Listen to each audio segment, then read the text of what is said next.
Oi, eu sou a Gabriela e hoje eu vou falar sobre o Iluminismo, que aconteceu no século XVIII e ficou conhecido como Século das Luzes. Ele carrega esse nome justamente porque, naquela época, eles estavam passando por um período de iluminação, onde eles estavam se afastando das trevas, que era a Idade Média, onde todo o conhecimento era baseado na Igreja e na Bíblia. Com isso, eles estavam querendo aprender novos pensamentos, é, explorar novos mundos realmente, né? Por isso que a ideia central do iluminismo é o pensamento através da razão. Então, os iluministas eles acreditavam que o conhecimento devia derivar do conhecimento racional e da experimentação. E agora nós vamos ver alguns dos principais iluministas. Agora eu vou falar de dois dos mais importantes filósofos do Iluminismo. Adam Smith foi um economista e filósofo britânico que nasceu na Escócia. No ramo da filosofia, ele foi um filósofo influenciado pelas ideias do Iluminismo. Ele é considerado o pai da economia moderna e também é referência quando o assunto é liberalismo econômico. Foi Smith que instituiu os conceitos do autointeresse e da mão invisível do mercado. Durante a ascensão do capitalismo, suas ideias foram amplamente aceitas. O economista era totalmente contrário ao Estado intervir na economia e a favor do livre mercado. Segundo ele, essa mão invisível seria responsável por balancear a economia. O próximo filósofo é Denis Diderot. Ele defendia o conhecimento científico e racional e foi o responsável pela primeira enciclopédia do mundo. Juntamente com Jean Le Ronge de Alembert, ele foi responsável por disseminar a filosofia iluminista por todos os lugares. Ambos negavam a influência de Deus sobre o destino dos homens e acreditavam que qualquer forma de religião causava desequilíbrio na sociedade. Eu vou falar sobre John Locke, que foi um grande filósofo, com o qual nasceu em 1632 e morreu em 1704. John Locke era um filósofo inglês com o qual defendia a liberdade de expressão. John Locke era considerado pai, que nós chamamos hoje em dia de liberalismo, e ele fundou o empirismo, ou seja, ele acreditava que o homem era uma folha em branco e se preenchia com experiências. Ele não acreditava em Deus. E esse fato dele acreditar que Deus não podia fazer o poder que ele fazia, né? Ele acreditava que aquilo não funcionava, gerou uma grande reviravolta naquela época. John Locke investiu no tráfico de escravos e de pessoas negras. Ele defendia a liberdade e a tolerância, mas não aos homens primitivos, ou seja, poucos que não estavam ou não sabiam conviver com o dinheiro. Sua principal obra foi o Ensaio do Entendimento Humano.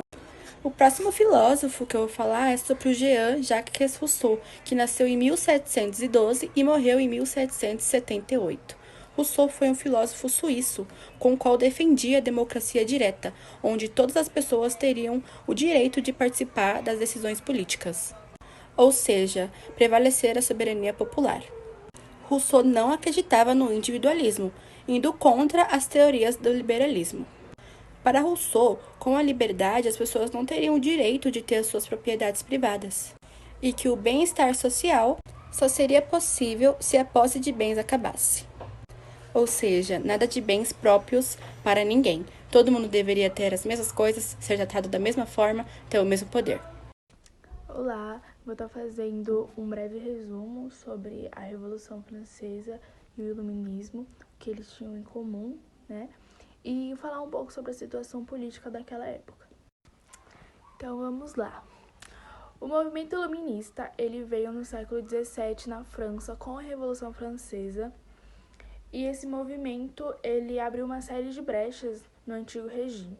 A ideia para existir a Revolução Francesa veio do iluminismo contra a monarquia absolutista, que vale lembrar que era um sistema onde existiam teorias como a do direito divino do rei.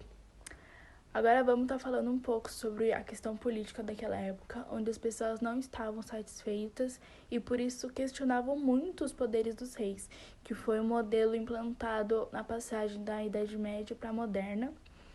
E ele estava acima dos três poderes, que eram o legislativo, o executivo e o judiciário. Muitos filósofos também questionavam esse poder dos reis e por isso defendiam a limitação da autoridade do monarca. As mudanças sociais foram lideradas pela crescente burguesia europeia, cujo protagonismo é evidente, seja em movimentos como a Revolução Francesa ou a Inconfidência Mineira e a independência dos Estados Unidos. Essas ideologias, junto com as guerras napoleônicas que estariam por vir, influenciariam na crise dos sistemas coloniais no século XIX. O movimento iluminista criticava a sociedade estamental, em que as desigualdades eram determinadas pelo nascimento. Deste modo, não aceitava-se a ideia de que o primeiro e o segundo estado, o clero e a nobreza, detinham privilégios, enquanto o terceiro estado, a burguesia, os camponeses e os trabalhadores urbanos, eram vistos como inferior. Na sociedade estamental, havia pouquíssima mobilidade social e as desigualdades eram naturalmente aceitas. Os iluministas buscavam, através da razão, questionar esse modelo de sociedade que garante privilégios oriundos do nascimento e, ao contrário disso, defendem a igualdade jurídica dos indivíduos. Podemos dizer que, do ponto de vista social, defendiam que todos os homens nasciam iguais, questionando a sociedade do antigo regime, ainda fundamentada em privilégios feudais. Do ponto de vista econômico, as ideias como a liberdade de mercado e o fim dos monopólios da nobreza e do rei surgiram nessa época. Há, então, uma crítica às práticas mercantilistas e a defesa do liberalismo econômico. Considerado o pai do liberalismo e um dos grandes nomes da escola liberal clássica, Adam Smith, em seu livro A Riqueza das Nações, defendia que o governo não deveria intervir em assuntos econômicos. Para ele, os preços e tarifas seriam regulados pela mão invisível do mercado, a lei da oferta e da procura. A fisiocracia defendia, assim como o liberalismo econômico de Adam Smith, a não interferência do Estado nos assuntos econômicos, com a diferença de colocar na atividade agrícola todo o fruto das riquezas.